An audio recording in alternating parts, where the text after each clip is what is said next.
well-wishers, and welcome to my channel Aspiring Minds. In today's video, we are going to discuss about a poem written by Kamala called My Grandmother's House. So grab your virtual seats and let's begin.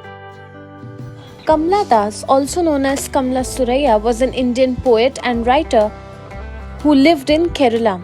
She is renowned for her bold and expressive poetry that often explores the themes of love and the complexity of human relationships. She is considered a significant figure in Indian English literature, and her works often challenge the norms of the society.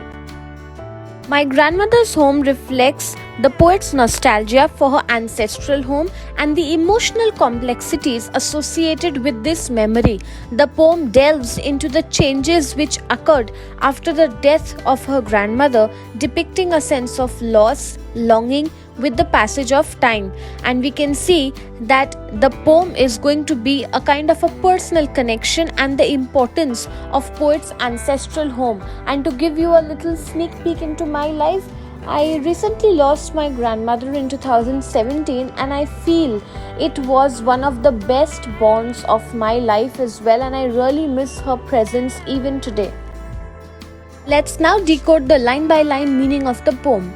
There's a house now far away where once I received love.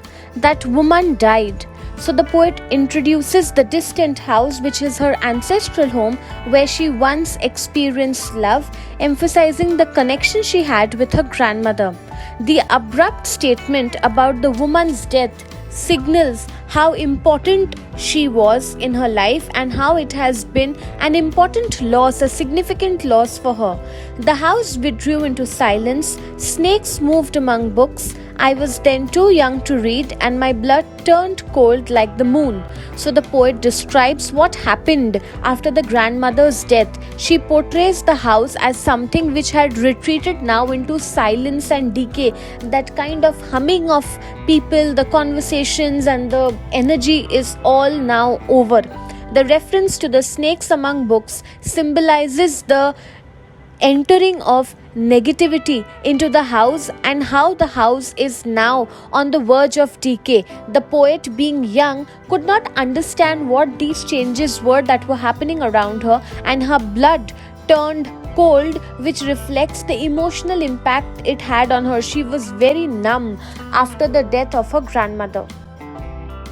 How often I think of going there, to peer through blind eyes of windows, or just to listen to the frozen air. The word peer means to peep in, to see. So the poet expresses her desire to revisit the house, which is portrayed over here as peering through the blind eyes of the windows. The frozen air suggests that everything in that house has stagnated, and also it has memories of the past. Like, when you revisit your house, I also have another house where I would stay, and then I shifted to my current house. So sometimes when I get a chance and I go and visit that house, you'll see things are kept in the way they are kept there, and there is a kind of nostalgia you feel. So it feels good and sad at the same time.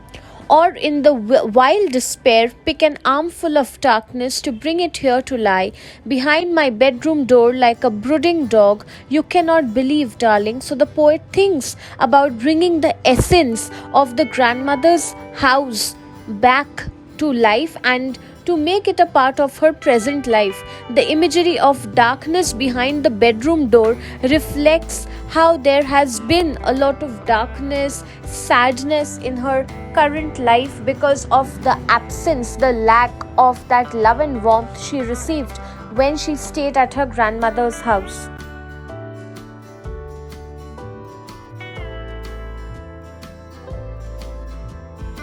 Can you that I lived in such a house and was proud and loved, I, who have lost my way and beg now at strangers' doors to receive love, at least in small change? So the poet contrasts her past pride and love in her ancestral home with her current state of feeling lost. She is seeking love from strangers. This happens when you lose someone who was really dear to you, who meant a lot in your life, and is suddenly no more. You try to get that missing love from others that you meet around, and sometimes even from strangers, you want to seek that same kind of love. So the plea for love, even if it will bring just a small change, conveys the sense of desperation that is there in her, that she is feeling in her present state. So you can see how death of a dear one can have such a deep impact. It can make a person feel empty, void.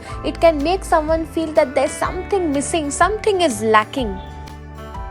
So we see that the poem explores the poet's longing, her desire for the past, emphasizing the loss of love and security associated with her grandmother's house. She would feel safe, she would feel important and loved when she was over there. Secondly, the poet reflects on her current state of feeling disconnected and seeking love from strangers, highlighting how when she has moved away from that house of hers to her current place, there is a sense of displacement. She is feeling out of place in her current place where she is living. And thirdly, the poem dwells on the memories of the past, indicating the impact of time on the poet's thought process about her ancestral home. So we see that the poem tries to show how memories can have a deep and lasting impact on a person's life.